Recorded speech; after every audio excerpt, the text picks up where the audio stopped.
Thank you, Kellyanne. Thank you, Tony, for investing your time, your energy, and your resources in what I believe is the civil rights issue of our era. Now, I know this is a rhetorical question, but I still want to see you raise your hands. How many of y'all in this room support school choice? About 83%. That's just interesting. Think about this reality. School choice includes public schools. If you are living in the best neighborhoods and affluent neighborhoods, you send your child to a local public school. If you're the wealthiest Americans, you choose a school and you send your kids there. It's only middle income and folks working paycheck to paycheck that do not have access to school choice. And if you think about the powerful words spoken by Kellyanne, she said it so quickly, I don't want us to miss what she said. I literally had to pull out my pen, take out a piece of paper to write it down.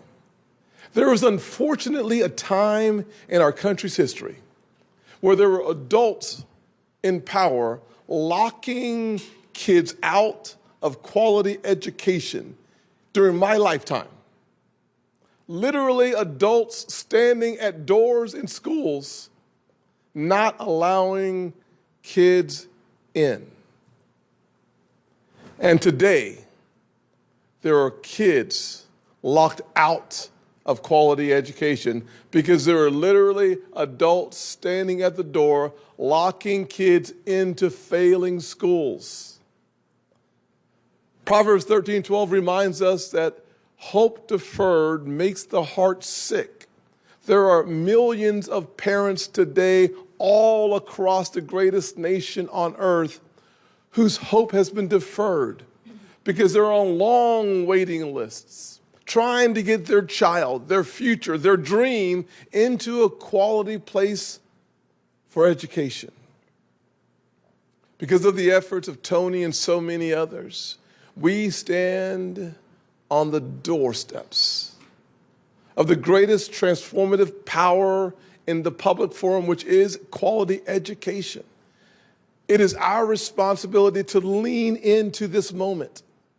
We have this year, this reconciliation vehicle, in the words of President Trump, this big, beautiful bill. It needs to include ECCA.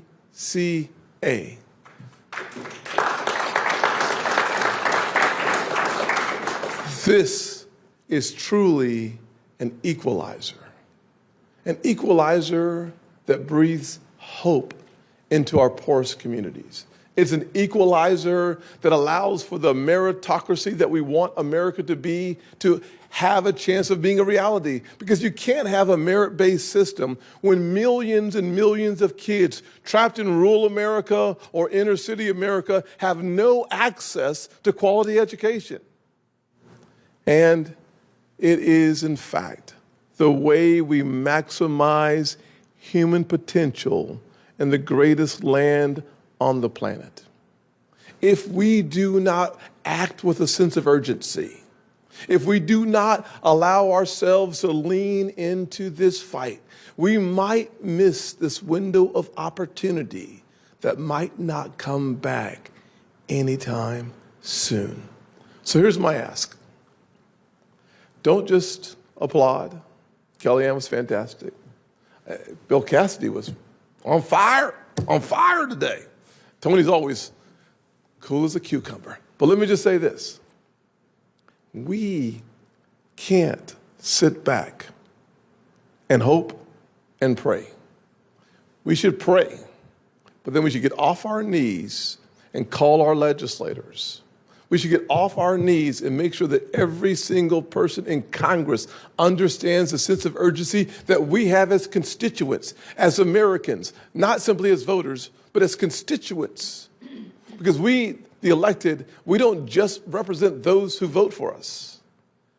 We represent the United States of America. And on this issue, Democratic elected officials may not support it, but Democrat voters do support, in large numbers, 70% of African Americans support school choice. 60+% of Hispanics support school choice. Families working paycheck to paycheck in blue-collar America support school choice. Everybody, and a majority, support school choice. Let us not do our parts as citizens of this great nation to make available to some of the brightest kids that grew up in neighborhoods like I did when I was growing up in a single-parent household in poverty. Let's not let those kids down. They can't afford a lobbyist, but they have you, and that's enough.